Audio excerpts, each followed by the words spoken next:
పాత్రికేయ మిత్రులందరికీ కూడా ముందుగా నమస్కారాలు తెలియజేసుకుంటూ ఈరోజు ఆంధ్రప్రదేశ్ రాష్ట్రంలో ఏ ప్రాంతానికి వెళ్ళినా, ఏ రిజర్వాయర్కి వెళ్ళినా, ఏ ప్రాజెక్టుకి వెళ్ళినా జగన్మోహన్ రెడ్డి విధ్వంసం అడుగడుగున కూడా కనిపిస్తున్నటువంటి పరిస్థితి. అటువంటిది పర్టికులర్గా ఈరోజు ఏదైతే మరి నెల్లూరు జిల్లాకు సంబంధించినటువంటి సోమశిల, ఆ రోజు సరార్దర్ కాటన్ మరి ఏదైతే అటు సంఘం నెల్లూరు బ్యారేజీలకు ఎగువన ఏదైతే సోమశిల ఆయన కన్నటువంటి కళలు ఏవైతే ఉన్నాయో మరి 70-80 దశకంలో నిర్మాణమైనటువంటి ఈ యొక్క సోమశిల పరిస్థితిని కూడా ఈరోజు ప్రశ్నార్థకం చేసినటువంటి పరిస్థితి ఈవేళ జగన్మోహన్ రెడ్డి పాలనలో చూస్తూ ఉంటే చాలా బాధ ఆవేదన కలుగుతున్నటువంటి పరిస్థితి. ఏదైతే ఇంత చరిత్ర కలిగినటువంటి సోమశిల ప్రాజెక్టు ఏదైతే ఉందో మరి దీనికి కూడా ప్రమాదం, పెను ప్రమాదం ఏర్పడేటువంటి పరిస్థితుల్ని మరి జగన్మోహన్ రెడ్డి కల్పించాడని అంటే ఆయన విధ్వంసం.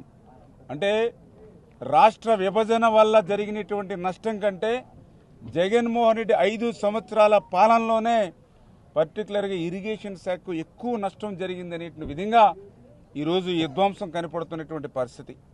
అందులో పర్టికులర్గా ఇప్పుడే గౌరవ మంత్రివర్యులు శాసనసభ్యులతో కలిసి ఏదైతే ఈ యొక్క సోమశిలకు సంబంధించి ఏదైతే ఎప్రాన్ ఏదైతే ఉందో మరి అది 2020-21లో వచ్చినటువంటి వరదలకి మరి ఏదైతే దెబ్బతింటాయి.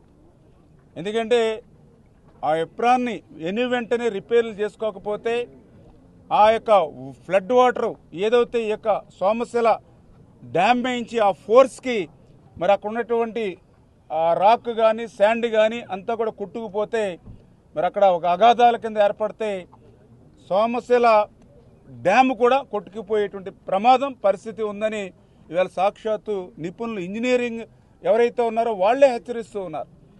మరి అటువంటి సోమశిలకే ప్రమాదం ఏర్పడేటువంటి పరిస్థితి ఉంది అని 2020-21లో తెలిసినప్పటికీ కూడా మరి ఇక్కడే ఆ రోజు సాక్షాత్తు నీటిపారుదల శాఖ మంత్రి మరి ఇక్కడే నెల్లూరు ఈ జిల్లా వాసే మరి ఆయన 2.5 సంవత్సరాల తర్వాత మళ్ళీ వచ్చినటువంటి రెండో కృష్ణుడు ఎవరైతే నీటిపారుదల శాఖ మంత్రి ఆయన కూడా ఈ జిల్లాకు ఇన్ఛార్జి మంత్రిగా ఉన్నాడు. అంటే ఇట్లా 5 సంవత్సరాలు వాళ్ళు ఇరిగేషన్ శాఖ మంత్రులుగా మరి ఈ జిల్లాలో వెలగబడుతూ మరి ఈవేళ ఏదైతే ఎప్రాన్ రిపేర్లు కూడా చేయకుండా మరి ఏదైతే ఈ సోమశిలని ప్రమాదంలోకి నెట్టేసేటువంటి పరిస్థితికి తెచ్చారని అంటే వాళ్ళ పాలన ఏ రకంగా విధ్వంసంగా సాగిందో అదే ఒక ఉదాహరణ అనే విషయాన్ని కూడా ఈ సందర్భంగా తెలియజేసుకుంటూ మరి అదేవిధంగా ఈరోజు ఏదైతే మాట్లాడితే ఈ అంబటి రాంబాబు కానీ ఈ అన్నిలు కానీ మాట్లాడుతూ ఉంటారు ఏదైతే పోలవరం గురించి లేకపోతే డయాఫ్రమ్ వాళ్ళ గురించి. మరి ఈరోజు పర్టికులర్గా ఇక్కడ ఏదైతే ఈ సోమశిల ప్రాజెక్టుకి సంబంధించి ఏదైతే ఇప్పుడే మీరు చూస్తూ ఉన్నారు ఏదైతే రోప్స్ వీటి పరిస్థితి ఎట్లా ఉందో ఒక్కసారి మీరు చూస్తే అర్థమవుతున్నటువంటి పరిస్థితి. మరి చాలా క్లియర్గా అంటే కనీసం రోపులు కూడా మెయింటెనెన్స్ చేయలేనటువంటి అసమర్థమైనటువంటి పాలన ఆ రోజు జగన్మోహన్ రెడ్డి పాలన. ఇది ఇప్పుడే చూస్తూ ఉన్నారు ఏదైతే ఈ డ్యామ్కి సంబంధించినటువంటి గేట్లు కానీ అదేవిధంగా దీనికి సంబంధించినటువంటి షట్టర్స్ కానీ ఏ రకమైనటువంటి పరిస్థితిలో ఉన్నాయో అంటే తుమ్మితే ఊడిపోయే ముక్కని ఏదైతే అంటూ ఉంటామో ఆ మాదిరిగా ఈ రోప్వేస్ అంటే ఏమాత్రం బలంగా లాగినా కూడా ఇంకా మళ్ళీ ఈ రోప్వే తెగిపోతే ఇంక అంతే సంగతులు. ఆ గేట్లు కానీ ఇవి కానీ మనం ఎత్తే పరిస్థితి ఉండదు, దించే పరిస్థితి ఉండదు. అంటే ఇట్లా కనీసం గ్రీజు పెట్టి లాకులు మెయింటెనెన్స్ చేయలేనిటువంటి వాళ్ళు కనీసం ఏదైతే ఈ యొక్క థ్రెడ్ ఏదైతే ఉందో వీటిని కూడా మెయింటెనెన్స్ చేయలేనిటువంటి వాళ్ళు మరి ఏదైతే పోలవరం ప్రాజెక్టు గురించి డయాఫ్రమ్ వాళ్ళ గురించి కాపర్ డ్యాముల గురించి వీళ్ళు మాట్లాడటమా అని చెప్పి చాలా ఆశ్చర్యం కలుగుతున్నటువంటి పరిస్థితి. వీళ్ళ సొంత జిల్లా అదేవిధంగా ఏదైతే రెండో కృష్ణుడు మరి ఇన్ఛార్జిగా ఉన్నటువంటి జిల్లాలో సైతం ఇటువంటి అత్యంత ఇంపార్టెంట్ అయినటువంటి సోమశిల ప్రాజెక్టుని ఈ దుస్థితికి వీళ్ళు మరి తీసుకొచ్చారని అంటే మరి ఏదైతే ఆ రోజు అసెంబ్లీలో చెప్పేవాడు బుల్లెట్ దిగిందా లేదా లేదా 0.5%, 1% అని కాదు. అంటే అట్లాంటి మాటలు కాదు. ఇటువంటి పనుల్ని చక్కబెట్టుంటే ప్రజలు ఆదరిస్తారు. అందుకే ఈవేళ ప్రజలు మిమ్మల్ని మరి ఆ 2 డబుల్ డిజిట్కి నెట్టేసినటువంటి పరిస్థితి. ఏదైతే నేను ఈరోజు ఈ ప్రాజెక్టు ఇట్లా అధికారులతో కానీ మా గౌరవ మంత్రివర్యులు శాసనసభ్యులతో మరి రివ్యూ చేస్తూ ఉంటే మరి చాలా క్లియర్గా నాకు అనిపించినటువంటి పరిస్థితి. ఏదైతే ఆ రోజు ఇరిగేషన్కి మేము అత్యంత ప్రాధాన్యత ఇచ్చి ఏదైతే ఆ రోజు 2014-19 5 సంవత్సరాల్లో మా దగ్గర 7 లక్షల కోట్ల బడ్జెట్ ఉంటే 80,000 మరి ఏదైతే కోట్లు మరి ఆ రోజు ఓన్లీ ఇరిగేషన్ శాఖకి మేము కేటాయించాం. మరి తర్వాత 19-24 5 సంవత్సరాల మరి జగన్ మరి ప్రభుత్వంలో 12 లక్షల కోట్ల బడ్జెట్ వాళ్ళ దగ్గర ఉంటే వాళ్ళు కేటాయించింది కేవలం 30,000 కోట్లు మాత్రమే. అందులో కూడా సగం మళ్ళీ వాళ్ళ అవినీతికి వాళ్ళ జేబులు నింపుకోవడానికి పోయినటువంటి పరిస్థితి.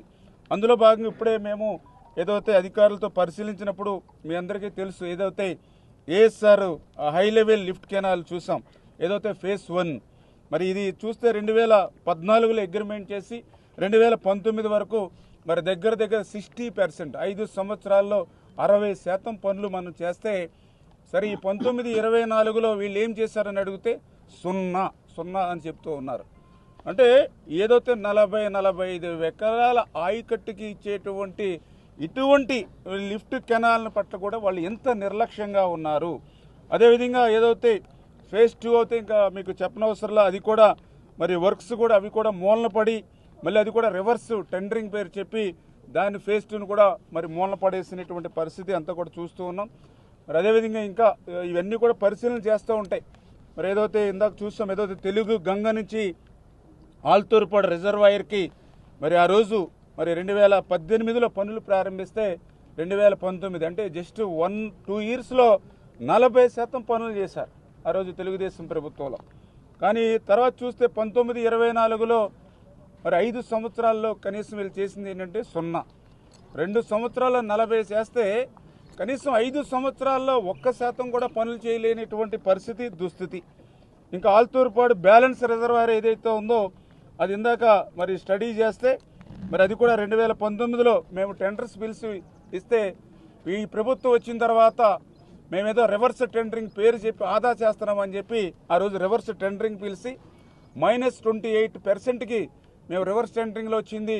మరి ఇంత ఆదా చేసామని ఆ రోజు అసెంబ్లీలో గొప్పలు చెప్పుకున్నారు. ఆ అసెంబ్లీలో గొప్పలు చెప్పుకునేటువంటి ఈ బ్యాలెన్స్ రిజర్వాయర్ ఎంతవరకు పూర్తయిందని వేళ చూస్తే ఎక్కడ పూర్తయింది సార్? ఆ రోజు రివర్స్ టెండరింగ్లో -28 అని చెప్పి మరి ఇన్ని కోట్లు ఆదా చేశామని ప్రకటనలకు ఇచ్చారు. తర్వాత 5 సంవత్సరాల్లో వాళ్ళు 4% పనులు చేసి 4%కి మరి డబ్బులు తెచ్చుకుని మొత్తం వర్కే క్లోజ్ చేసేశారు. అంటే వీళ్ళు రివర్స్ టెండరింగ్ కూడా ఏ రకంగా అయితే ఇరిగేషన్ ఎక్కడికక్కడ బలైపోతూ ఉందో ఇట్లా ఎగ్జాంపుల్స్ మరి ఎన్నో ఉన్నాయి. అంచేత ఈ రకంగా ఈ జగన్మోహన్ రెడ్డి పాలనలో ఈ 5 సంవత్సరాల ఆయన పాలనలో మళ్ళీ ఇరిగేషన్ 20 సంవత్సరాలు వెనక్కి నెట్టేసినటువంటి పరిస్థితి. అదేవిధంగా ఇప్పుడు ఏదైతే సోమిరెడ్డి గారు చెప్పినట్టుగా కెనాలు ఇట్లా చూస్తూ ఉంటే నేను ఇంకా పెద్దలు ఉన్నారు సమయం చేత ఇంకా కన్నలేరులో కూడా మనకి ఇంకా మరి అక్కడ కూడా మనకి ఒక ప్రస్తుతం అక్కడ కూడా ఇప్పుడు సమీక్ష ఉంది. అంటే ఇట్లా చెప్పుకుంటూ పోతే ప్రతి ప్రాజెక్టులోనూ ప్రతి రిజర్వాయర్లోనూ ప్రతి కెనాల్లోనూ అడుగడుగున కూడా ఈ జగన్మోహన్ రెడ్డి విధ్వంసం కనపడుతూ ఉంది. అందుకే మేము కూడా ఇంజనీరింగ్ అధికారులు కానీ అందరినీ కూడా ఒకటే మేము మాట్లాడుకుంటూ ఉన్నాం. రాబోయేటువంటి ఈ 5 సంవత్సరాల్లో మనం పనిచేయడంతో పాటు గత 5 సంవత్సరాల్లో ఏదైతే నష్టపోయామో ఆ పనులు కూడా ఇప్పుడు మనం చేపట్టి మరి అంటే మేమందరం కూడా డబల్ వర్క్ చేస్తేనే ఏదైనా మళ్ళీ దీన్ని గాడిలో పెట్టేటువంటి పరిస్థితి ఉంది. అందులో మరీ ముఖ్యంగా ఎటువంటి క్లిష్టమైనటువంటి పరిస్థితి అంటే 14 లక్షల కోట్ల అప్పు ఈవేళ ఆంధ్రప్రదేశ్ రాష్ట్రం నెత్తి మీద పెట్టినటువంటి పరిస్థితి ఈవేళ మాకు గుదిబండగా ఉంది. మరి అదేవిధంగా ఏదైతే మరి విలువైనటువంటి భూములు కానీ కలెక్టరేట్లు కానీ అన్నీ కూడా తాకట్లు పెట్టి భావితరాల వారికి అసలు ఆంధ్రప్రదేశ్ రాష్ట్రంలో ఆస్తులే లేకుండా చేసినటువంటి పరిస్థితి. అంచేత ఇవన్నీ కూడా మరి ఏదైతే ఇవన్నీ కూడా ఇట్లా ఇటువంటి క్లిష్టమైనటువంటి స్థితిలో కూడా మళ్ళీ ఇరిగేషన్ శాఖను ఎందుకంటే చంద్రబాబు నాయుడు గారికి ఇది అత్యంత ప్రాధాన్యత కలిగినటువంటి శాఖ ఎందుకంటే విడిపోయినటువంటి ఈ చిన్న నవ్యాంధ్రప్రదేశ్ రాష్ట్రం, వ్యవసాయం మీద ఆధారపడినటువంటి రాష్ట్రం, రైతులు బాగుండాలి అనేటువంటి ఆలోచనతో చంద్రబాబు నాయుడు గారు ఖచ్చితంగా ఈ ఇరిగేషన్ శాఖ పెద్దపేట వేసి దీన్ని మళ్ళీ ముందుకు తీసుకెళ్లాలనే ఆలోచనలో ఉన్నాం. కాబట్టి ఈ సవాళ్ళన్నింటినీ కూడా ఒక్కొక్కటి అధిగమిస్తామని చెప్పి తెలియజేసుకుంటూ, మరి ఈ జిల్లా వచ్చినప్పుడు ప్రత్యేకించి పెద్ద ఎత్తున నాకు ఏదైతే మరి రైతుల దగ్గర నుంచి కానీ, అదేవిధంగా నీటి సంఘం ఎవరైతే ఉన్నారో వాళ్ళ దగ్గర నుంచి కానీ, అదేవిధంగా గౌరవ శాసనసభ్యుల దగ్గర నుంచి కానీ చాలా మరి ఫిర్యాదులు కూడా రావడం జరిగింది. ఏదైతే గతంలోని వైఎస్ఆర్సీపీ మరి అక్కడ ఎమ్మెల్యేలు కానీ మంత్రులు కానీ ఇష్టానుసారంగా పనులు చేపట్టకుండానే పనులు చేపట్టినట్లుగా, మరి ఒకే పనిని కూడా మళ్ళీ కంటిన్యూ చేయకపోయినా చేసినట్లుగా ఇట్లా ఎక్కడ పడుకోడు బిల్లులు సబ్మిట్ చేసుకుని మరి అన్నీ కూడా ప్రభుత్వ సొమ్ము, ప్రజల సొమ్ముని లూటీ చేశారనేది మరి ఎవిడెన్స్లతో సహా అన్నీ కూడా ఇవ్వడం జరిగింది. దాని మీద మరి ఏదైతే శాఖాపరంగా కూడా దర్యాప్తు చేసి ఎవరైతే ప్రజల సొమ్ముని లూటీ చేసి దోపిడీ చేశారో వారి మీద కూడా చర్యలు ఉండేటువంటి విధంగా మరి దర్యాప్తు కూడా శ్రీకారం చుడతామని చెప్పి కూడా మీ ద్వారా అందరికీ కూడా తెలియజేస్తాం.